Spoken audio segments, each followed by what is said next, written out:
shout. Happy birthday, Keisha! Alright, ayan. Okay, so syempre, bago natin ibabagay blue ni Keisha ang kanyang candle, magbibigay mo na ng wish si Mommy and of course si Daddy sa kanilang cute na birthday. Celebrate mo rin lahat ng si Keisha. Okay.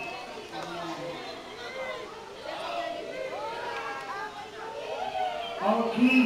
Kaya naman po, ready na po lahat. Kaya naman, wish na ni Mommy at ni Daddy ang hinihintay natin. So, ayan. Alright, Mommy, ano po ba ang wish niyo sa inyong cute na birthday celebrant? Yan, naiyak na po si Mommy. O, kaya na si Baby ang umiiyak. Mommy, yung wish niyo po, yung wish niyo, kompletong wish.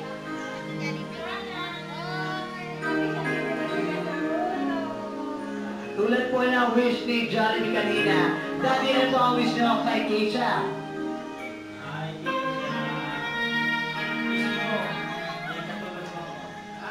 Maging katulad ni Daddy. Ayan, mabait po si Daddy.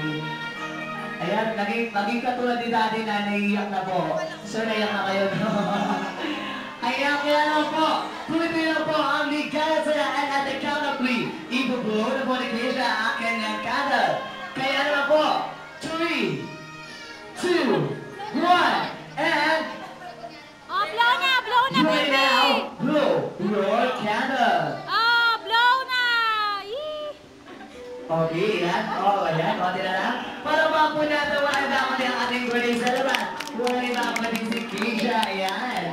Okay, now dyan, it's about time for picture taking together with our best friend, the one and only, our best friend, Jollibee.